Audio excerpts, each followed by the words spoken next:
Vocês estão sendo presos pelo DEIC, aqui de São Paulo. Mandado de prisão da Paraíba. O Fantástico está de volta e traz novas denúncias contra Ítalo Santos. Ex-funcionários do influenciador revelam bastidores da relação de Ítalo com menores dentro da casa dele, diante e também longe das câmeras. Ele aparece muito com faixinha na cabeça, mas não é esportista. Nem se veste assim para dar dicas fitness. Ele estava sempre com adolescentes que usam roupas curtas em coreografias sensuais. E com isso, segundo o Ministério Público, ganhava muito dinheiro nas redes sociais. Vai!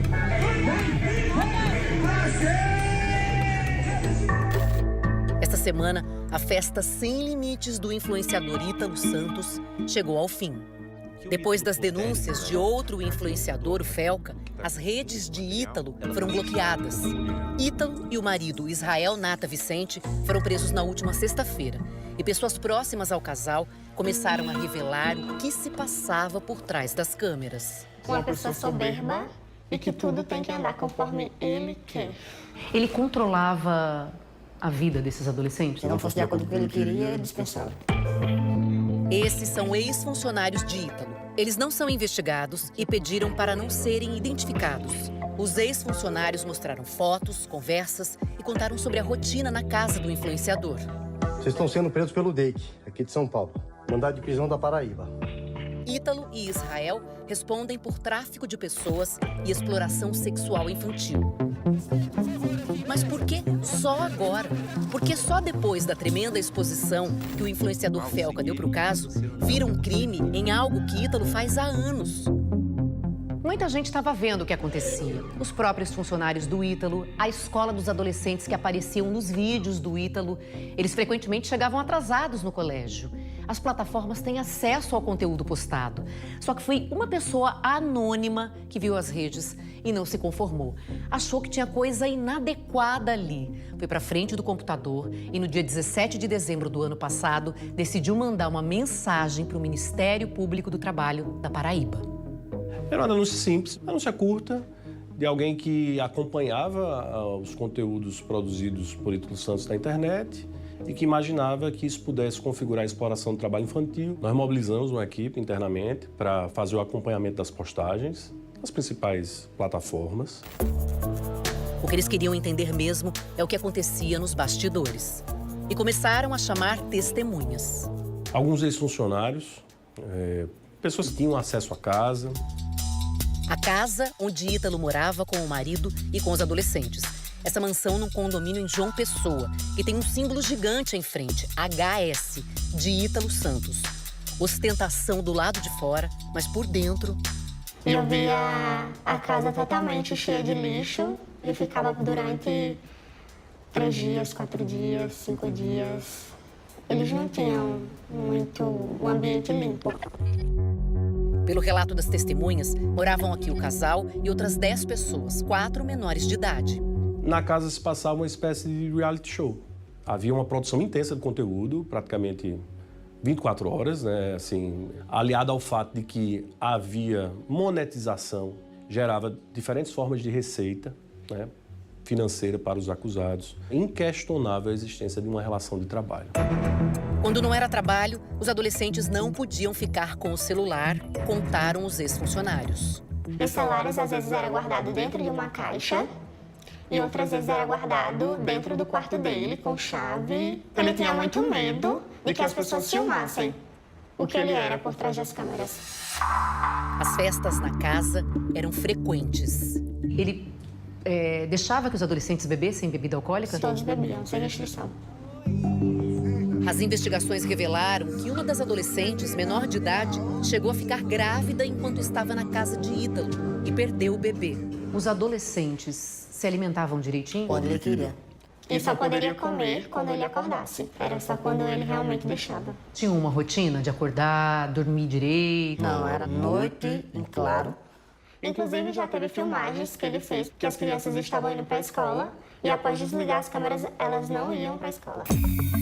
Em depoimento ao MP, uma outra ex-funcionária diz que Ítalo é negligente com a saúde dos adolescentes, que eles vivem em regime de cárcere privado, não saem de casa sozinhos, não têm vida social, vivem como propriedade dele. Estabelecemos contato com a coordenação de 2 escolas. Alguns depoimentos indicaram situações pontuais em que os adolescentes ficaram muitos dias afastados do ambiente escolar, cerca de 40 ou 50 dias fora de João Pessoa. Não parece adequado. O que eu percebi foi uma tentativa de naturalizar a situação. Em depoimento, a coordenadora de uma das escolas informou que os adolescentes diziam que se atrasavam por causa das gravações. Em 2020, o Ministério Público Estadual abriu uma ação civil para apurar a frequência escolar de um deles. Mas depois que Ítalo cumpriu algumas medidas de proteção ao adolescente, o caso foi arquivado. Em nota, o MP disse que, naquela época, a medida não teve caráter criminal. Agora, além do Ministério Público do Trabalho, Ítalo está sendo investigado pelo Ministério Público da Paraíba e pela Polícia Civil.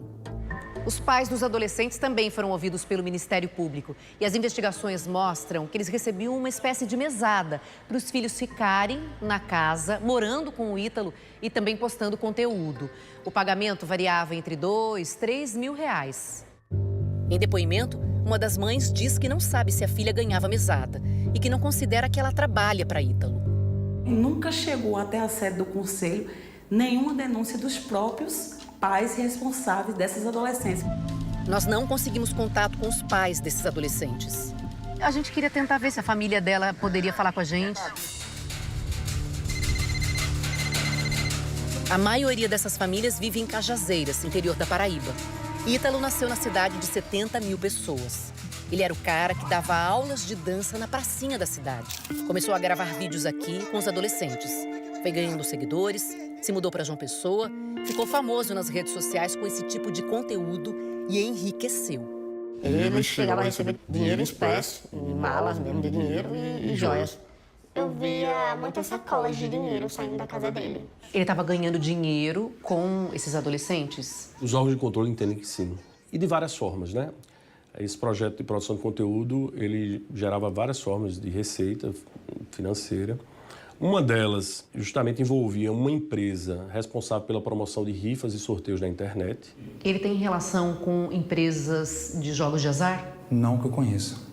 Não dá pra gente saber, então, de onde vem a renda dele? Eu sou advogado criminalista dele, eu não trabalho na parte de conhecer a origem do faturamento dele. Fato é que Ítalo construiu uma mansão em Cajazeiras, que vivia com carros de luxo na garagem. Morou nesse prédio em João Pessoa, também nesse condomínio de casas em Bahia, região metropolitana de João Pessoa. Aqui ele chegou a pilotar moto sem capacete na contramão. Já tinha sido advertido sobre isso numa outra ocasião.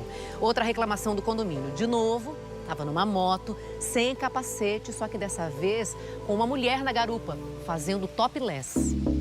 Nesse último condomínio, segundo a polícia, tem o registro de uma das vans de Ítalo saindo pela última vez no dia 13, com objetos de valor, documentos e equipamentos eletrônicos. Pouco antes da polícia chegar para cumprir o mandado de busca e apreensão. Saíram às pressas. Ficou identificada, durante essa busca, a possível eliminação de provas e também informações, indícios já de possíveis ameaças às testemunhas. Para evitar prejuízos para a instrução, foi solicitada essa prisão. Ítalo e o marido estavam nessa casa alugada em Carapicuíba, Grande São Paulo, quando a polícia foi atrás deles na última sexta-feira. Eles estavam, sim, tentando se evadir e sabiam já que seria expedido um mandado de prisão. A defesa de Ítalo Silva e do marido dele, Israel Vicente, nega as acusações. Ele estava lá porque ele estava fugindo? Não, de forma alguma.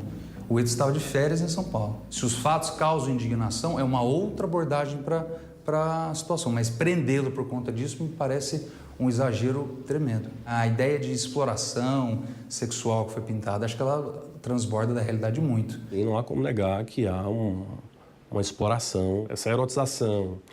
E mais, o fato de haver ali monetização, não é? Isso é suficiente para caracterizar um quadro de exploração sexual. E o tráfico humano, nesse caso? Quando você tem o aliciamento em outra cidade, o deslocamento, o alojamento, a gente pode pensar na configuração também de tráfico de pessoas, né? Se ele já faz isso há anos, por que uma punição só agora? Eu acho que isso alerta a gente para a importância do papel da sociedade com as denúncias, né? Nós entendemos que as plataformas têm falhado nesse dever de cuidado, nessa diligência. Agora, em nota, as plataformas disseram que removem conteúdos sensíveis de crianças e adolescentes logo que são identificados e que as contas de Ítalo e do marido dele foram banidas. O TikTok afirmou ainda que isso aconteceu em 2023, agora em 2025 e que o conteúdo dele não era monetizado. O YouTube disse que a monetização de Ítalo tinha sido suspensa antes por repetidas violações às diretrizes para anunciantes. O Instagram informa que não permite que contas que publiquem conteúdos com crianças sejam monetizadas. Mas as redes sociais não responderam por que as contas de Ítalo ainda funcionavam antes da denúncia de repercussão nacional. Hoje, quando você olha tudo, você pensa assim, será que eu devia ter denunciado isso? Várias vezes que eu pude fazer de guardar, que eu sabia de foto, conversas eu guardei. Ninguém nunca acreditou e nunca deu credibilidade. O ambiente de trabalho era totalmente degradante. Essa é a narrativa que mais de 10 trabalhadores trouxeram a mim. Eu sempre tive muito medo, porque ele sempre deixou muito claro que o dinheiro dele comprava tudo. Depois que tudo veio à tona, os adolescentes voltaram para suas famílias. Aqui fica o apelo. Eu acho que a sociedade brasileira precisa se engajar. É um debate muito relevante.